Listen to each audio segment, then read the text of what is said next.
Ada pertanyaan. Assalamualaikum warahmatullahi wabarakatuh. Ya Ustadz, saya diajak oleh kawan dalam program membagi-bagikan mushaf Al-Quran kepada kaum muslimin. Sistemnya adalah kami membuka donasi tebar mushaf. Kemudian dari dana yang terkumpul tersebut kami cetak sendiri mushafnya. Setelah itu kami sebarkan ke masyarakat. Jadi kami nantinya mendapatkan keuntungan juga dari hasil cetak mushaf tersebut. Apakah hal ini diperbolehkan Ustadz? Jazakumullah khairan. Alhamdulillah wassalatu wassalamu rasulullah. Allahumma salli wa sallim wa barik nabiyina Muhammadin wa ala washabihi ajma'in. Berkaitan dengan tebar Al-Quran, pekan yang lalu tebar kurban, sekarang tebar Al-Quran. Yang antum perhatikan bahwasanya ini berkaitan dengan donasi untuk membagi Al-Quran. Kalau dilihat dari fisiknya, baik perbuatan ini karena membagi Al-Quran. Tapi yang tidak baik di sini donasi. Kalau soal bagi Quran, dari dulu juga sudah dibagi. Para ulama terdahulu menulis Al-Quran kemudian membagi-bagikannya kepada kaum muslimin. Bahkan di Saudi ada percetakan Al-Quran yang bangun Raja Fahad bin Abdul Aziz rahimahumullah. Dibangun tuh sekitar tahun 1985 ya, kurang lebih ya. Dibangun percetakan Al-Quran di Madinah itu yang terkenal dengan Mushaf Madinah, dan dibagikan ke seluruh dunia. Al-Quran itu gratis dibagikan. Kemudian juga ada terjemahannya juga dalam berbagai bahasa, juga dibagikan gratis. Ada juga yang dijual ada untuk percetakan lagi, dicetak lagi. Dan terus nggak tahu sudah berapa juta yang dibagikan kepada kaum muslimin di seluruh dunia. Nah, sekarang di Indonesia juga sudah ada percetakan Al-Quran untuk dijual dari dulu, bukan baru sekarang. Mungkin sudah lebih dari 50 tahun orang nyetak Al-Quran di Indonesia ini kemudian dijual. Dan sebagian orang kalau menjelang Ramadan itu biasanya beli mushafnya bukan satu. Biasanya beli 10, ada yang beli 20, ada yang beli 100, bahkan ada yang beli 1000. Saya tahu karena saya orang dagang. Dan banyak yang pesan itu kalau udah menjelang Ramadan, ada yang 100, ada yang 1000. Untuk apa dia beli? Untuk dibagi-bagikan. Dan gak ada dari dulu orang donasi, gak ada. Dia beli dengan uangnya kemudian dibagikan kepada kaum muslimin. Nah sekarang kok muncul donasi, karena udah banyak donasi muncul tuh donasi. Nah ini gak benar. Cara sebenarnya. Dan biasanya di belakang mereka ini orang dagang. Padahal di Indonesia ini bukan satu yang mencetak Al-Quran, puluhan. Di setiap kota itu ada yang nyetak. Dan mereka jual. Dan dibeli oleh kaum muslimin, dibagikan oleh kaum muslimin. Kemudian ada orang yang donasi. Berarti di sini dia cari apa di sini? Cari duit dan cari apa? Keuntungan. Dari ini banyak yang tidak apa? Tidak amanah. Sekarang ketika dia buka donasi tebar Al-Quran, yang dipakai sebagai barang dagangan dia siapa barang dagangannya? Ustadz dipakai barang dagangan. Suruh ngomong, Ustadz ngomong dong Ustadz. Ngomong apa? Berikan semangat kepada orang untuk membaca Al-Quran dan membagi Al-Quran. Si Ustadz mau karena bodohnya. Si Ustadz mau. Karena bodohnya mau dong. Udah satu lain lagi. Ustadz, kita mau tebar Al-Quran Ustadz. Antum ngomong. Padahal di sini tujuannya apa? Donasi. Beli sama orang, kerjasama sama orang untuk bagikan. Apa benar tuh uang yang masuk? Apa benar juga dibelikan? Apa benar dibagikan? Ini kena mana? Tadi sudah saya bawakan hadis Nabi apa? La imana liman la amanatalah. Waladina liman la ahdalah. Enggak ada iman bagi orang yang tidak punya amanah. Enggak ada agama bagi orang yang tidak memenuhi janji. Di sini sahih dari Imam Ahmad, Bazzar dan Abu Ya'la. Ini tidak ada amanah. Dan siapa yang tahu uangnya berapa yang masuk? Siapa yang bisa audit itu keuangan? Enggak ada. Ini banyak seperti ini. Yang paling penting yang antum perhatikan tentang Al-Quran ini, bagaimana mengajarkan kaum muslimin Al-Quran. Kalau punya Al-Quran, kaum muslimin punya nggak Al-Quran? Hampir semua kaum muslimin di seluruh Indonesia punya Al-Quran. Punya Al-Quran. Rata-rata punya orang Islam Al-Quran. Ada sebagian nggak punya, ada. Kadang-kadang dia bagikan karena mau mudah, mau gampang, dibagikan kemana? Yang paling gampang dibagikan kemana oleh mereka? Masjid dan pondok. Tidak keluar. Di pondok saya banyak dibagi orang itu Quran. Nggak dibaca. Kenapa nggak dibaca? Karena murid-murid sudah punya Al-Quran. Dia sudah asyik dan enak dengan Quran yang dia bawa. Dan mudah untuk menghafalnya. Dibandingkan Quran yang dibagikan. Qurannya bentuknya besar, nggak dibaca. Masjid-masjid yang dikasih juga nggak dibaca. Banyak masjidnya. Ya, nggak dibaca. Siapa yang baca itu? Nggak ada yang baca. Kapan dibacanya kalau di masjid? Ketika Ramadan. Itu paling 1-2 orang yang baca. Yang paling penting bukan membagikan Quran. Kan mereka bikin apa namanya? Sejuko. Apa? Sejuta Al-Quran. Iya. Yang kita perlu sejuta dai. Karena apa? Yang paling penting dai untuk mendakwakan Al-Quran wa sunnah ala fihmi salaf. Qurannya mereka sudah baca. Bahkan sebagian kaum muslimin tidak bisa baca Al-Quran. Antum bagikan Quran 1, nggak baca. Apalagi antum bagikan 10. Al-Quran kaum muslimin rata-rata punya. Kalau nggak Quran, nggak mushaf, mesti ada terjemahnya mereka punya. Tapi nggak dibaca. Seandainya mereka baca, juga mereka nggak paham. Berarti yang diperlukan di sini bukan sejuk, tapi sejud. Ya, sejuta dai. Bagaimana kita membina para dai agar mereka mengajarkan Quran? Karena Nabi bersabda SAW dalam hadis yang sahih yang diriwayatkan oleh Imam Bukhari dan yang lainnya dari sahabat Utsman bin Affan radhiyallahu an, khairukum man ta'allama al-Qur'ana wa 'allamahu. Sebaik-baik kalian adalah orang yang belajar Al-Quran dan mengajarkannya. Sekarang antum lihat, atau di masjid ini, mungkin di orang perumahan, itu mesti ada yang nggak bisa baca Quran, mesti ada. Saya tinggal di perumahan juga. Itu juga ada yang nggak bisa baca Quran, ada. Setiap masjid ada, setiap perumahan ada yang nggak bisa baca Quran. Nah itu diajarkan mereka untuk bisa baca Al-Quran.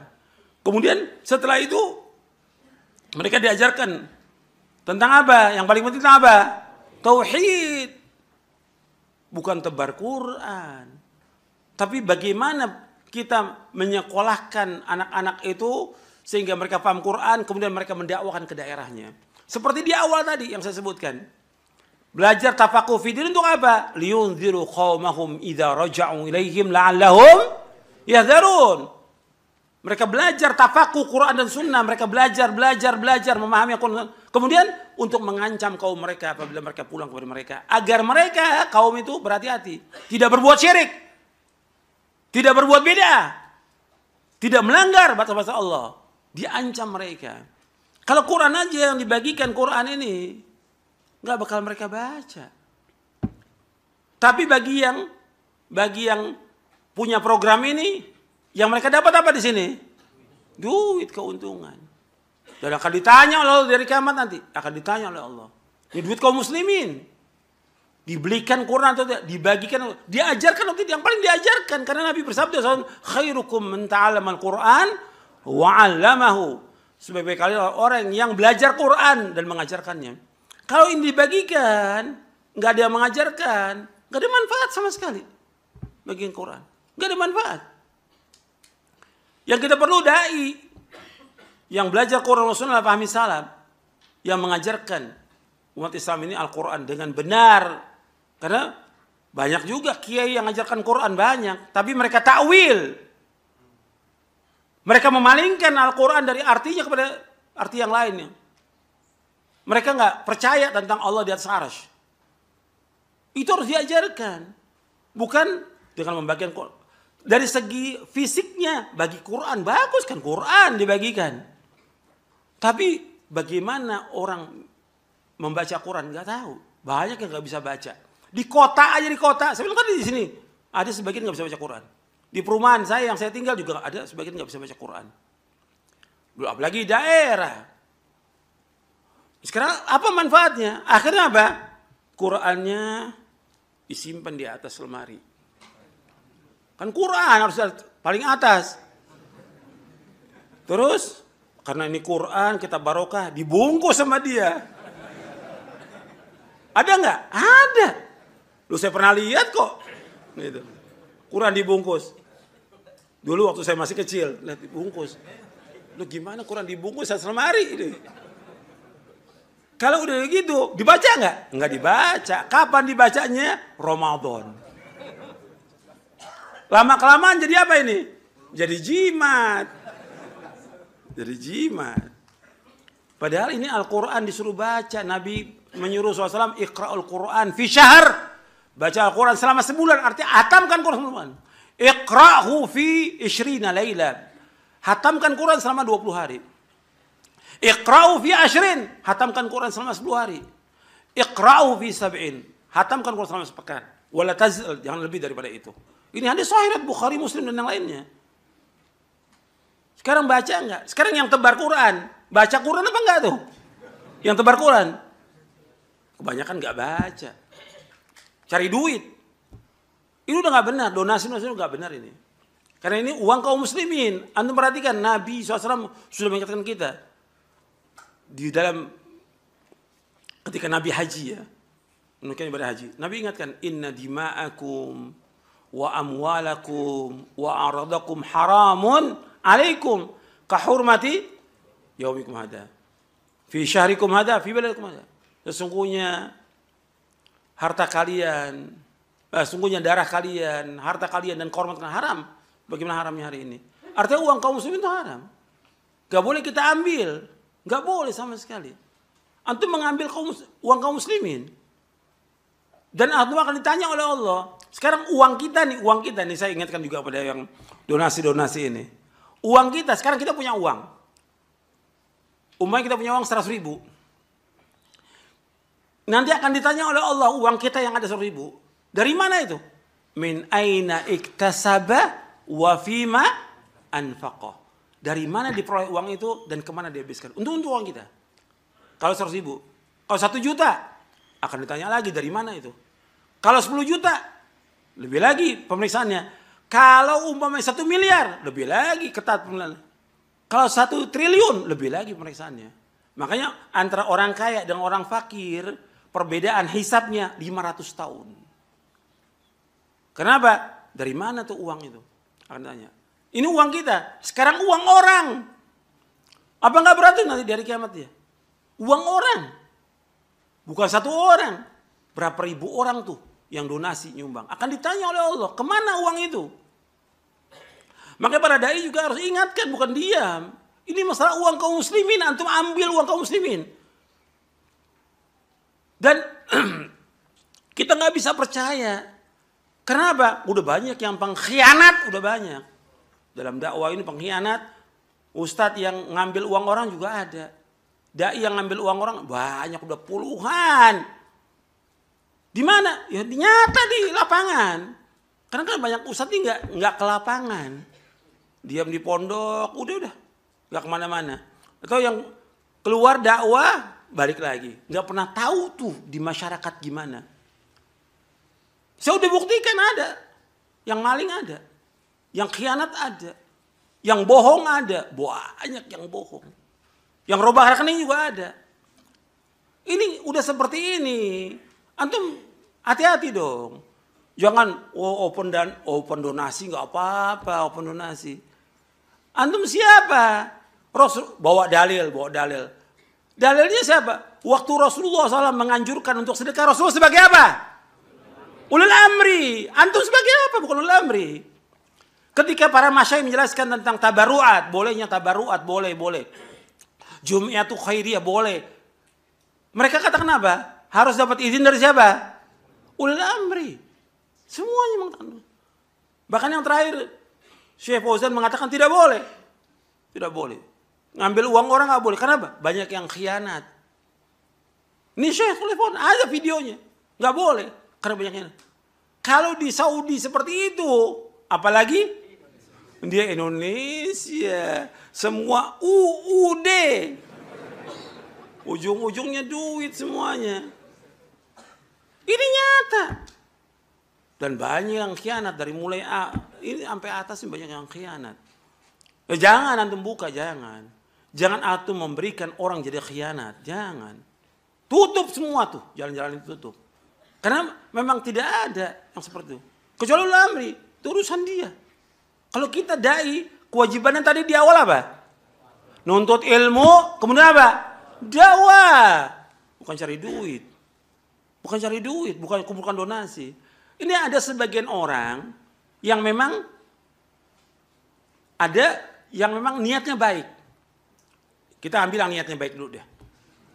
Yang niatnya baik dulu nih. Dia pengen ya daerah juga bagi Al-Quran supaya mereka bisa. Mestinya kan dia berpikir kalau dia niat baik. Dia dulu dah. Saya nih mau baca Quran dulu, mau khatamkan Quran dulu. Kan begitu mestinya. Kan setiap segala sesuatu mulai dari mana? Pribadi dia. Kemudian setelah itu siapa? Keluarga. Sekarang saya udah ngajarkan belum istri saya baca Quran, anak saya baca Quran, dan sudah amalkan. Mestinya kan begitu. Kemudian sanak famili dia sudah. Antum bagikan Quran dengan duit antum, bukan duit kaum muslimin, duit antum. Antum beli Quran, bagikan kepada keluarga antum, sanak famili. Kemudian antum ajarkan Quran kepada mereka. Itu kalau dia niatnya apa? Baik. Sekarang yang ada yang kedua. Yang niatnya memang nggak baik. Yang memang mau cari apa? Cari duit, cari keuntungan. Ada nggak? Banyak yang seperti. Maka di belakang dia ada siapa di sini? Pedagang. Sama dengan sedekah Jumat. Di belakangnya apa? Pedagang. Ustaz suruh ngomong deh sedekah Jumat. Belakangnya pedagang. Bahkan kadang pedagang sendiri yang ngomong. Dia WA. Sedekah Jumat. Kok antum gak sedekah? Masya Allah. Lebih galak dia. Allah musta'an. Orang suruh sedekah, dia sendiri gak sedekah. Orang suruh sedekah, dia sendiri gak sedekah. Gak ada sedekah Jumat. Dulu saya jelaskan berkali-kali. Ini juga donasi Quran. Kalau pemerintah mencetak Quran seperti di Saudi, membagikan Quran, itu bagus sudah. Tapi untuk kita, kewajiban kita apa sih? Belajar, kemudian dakwah. Kemudian kewajiban kita juga memahami tentang Quran untuk diri kita dan keluarga kita. Jadi sekarang nih udah nggak benar ini, udah nggak benar. Udah cari duit, cari keuntungan. Dan Ustaz mengatakan open donasi. Antum memberikan orang peluang untuk apa di sini? Untuk apa? Menjadi pengkhianat. Sepertinya baik, tapi antum nggak tahu nanti uang orang itu. Ketika masuk, siapa yang bisa mengaudit itu uangnya? Berapa yang masuk? Berapa yang dibelikan? Berapa yang dibagikan? Ini harus teliti. Karena kesian juga buat dia nanti. Kesian buat dia di dunia, kesian buat dia nanti di akhirat. Antum bisa lihat deh orang-orang yang donasi-donasi ini. Atau orang-orang yang sering dia ngumpulkan dana. Yang kemudian dia apa? Meninggal dunia. Antum lihat. Dirinya, istrinya, anaknya berantakan semuanya. Kenapa? Karena dia gak perhatikan. Ku anfusakum wa ahlikum naro. Dan juga uang, ketika uang itu yang dia makan dari yang haram. Kata Nabi apa? Kullu jasadin nabata min suhtin fannaru oleh. Setiap jasad yang tumbuh dari yang haram, neraka yang lepas bagi dia. Uang yang masuk kepada dia, yang uang orang itu barokah atau tidak? Tidak barokah. Antum lihat nanti keluarganya dia. Ini Allah udah buktikan. Masa nggak lihat tuh para dai itu? Orang-orang yang ambil uang orang itu bagaimana keluarganya? Antum bisa buktikan. Bagaimana istrinya, bagaimana anaknya. Dulu para ulama salaf, ketika mereka berbuat dosa nih, itu kelihatan dosanya. Istrinya nggak taat, binatang tunggangi, terus ngamuk binatangnya. Sampai hati-hati, sehingga dia turun, dia istighfar kepada Allah. Dosa apa saya? Sampai begitu, sekarang nggak takut ini. Uang orang yang dimakan. Dan gak sedikit uang orang ini. Sekarang udah dianggap ringan masalah ini. Ada yang 1 juta, 2 juta, 100 juta, 1 miliar. Bahkan kadang-kadang juga dia belikan yang bukan, karena masuk nih uang. Kan dia bilang tebar Quran. Atau tebar apa lagi, atau donasi apa aja. Banyak deh, peduli ini. Kemudian uang itu ketika orang sumbangkan. Untuk apa? Palestina umpamanya. Atau dulu Afghanistan umpamanya. Kan uang ketika orang nyumbang itu untuk itu. Tapi kemudian apa? Karena uang ini banyak, ya kita pakai buat operasional. Operasional. Siapa yang suruh untuk pakai uang itu? Dipakai, beliin mobil, beliin ini, kontrak. Ada nggak seperti itu? Banyak. Allah akan tanya uang dari mana itu? Kok untuk pakai? Lama. Waktu awalnya iya. Bahwa itu adalah, ini kan yayasan, ini uang orang. Tapi lama-kelamaan jadi apa? Milik pribadi. Sama dengan rumah Quran juga yang saya udah pernah ceritakan. Ada yang jadi kemudian milik pribadi. Ini bahaya. Awalnya donasi, lama-kelamaan udah. Daripada ini ya kita bikin yayasan. Yayasan apa? Keluarga. Istrinya, suaminya, anaknya, mantunya. Cucunya belum ada. Itu dibikin sama dia. Ini nyata, saya ngomong ini nyata. Uang dari mana itu? Uang kaum muslimin. Jadi ini hati-hati. Kalau saya sebutkan begini udah nyata. Ini yang maling udah banyak. Gitu. Ada yang masuk ke kantongnya 1 miliar. Uang orang. Yang jadi saksi siapa? Wa syahida syahidun min ahliha. Dari keluarganya yang jadi saksi. Bahwa ini bukan masuk ke yayasan, bukan masuk. Jadi wasyahida syai'un ahliya. Ada. Jadi saya udah ketemu orang-orang yang seperti ini udah ketemu. Mungkin para dai belum ketemu kali. Masih ditutupin sama ditutup sama apa? Donasi kali ini. Lihat dong dengan mata kepala, lihat di lapangan dan ambil pelajaran fa'tabiru ya ulul absar. Jangan diulang lagi tuh. Jangan buka donasi. Kalau antum mau sedekah, antum sedekah. Kalau antum mau bagi Quran, pribadi antum bagi Al-Quran. Antum beli 100 bagikan. Pertama kali udah siapa bagikannya? Kepada keluarga dong. Kan ada penjelasan para ulama, bukan ayat, bukan hadis. Al-aqrabuna aula bil ma'ruf. Bukan ayat, bukan hadis. Tapi ulama mengatakan al-aqrabun aula bil ma'ruf. Sanak kerabat tuh lebih utama untuk kita berbuat baik. Antum aja nggak usah ngancurin orang. Antum mau sedekah, antum aja mulai. Kan tadi ayat itu saya bacakan, kita berjihad dengan apa? Dengan diri kita dan harta kita. Ini saya sampaikan gini karena ada beberapa ustadz juga nulis.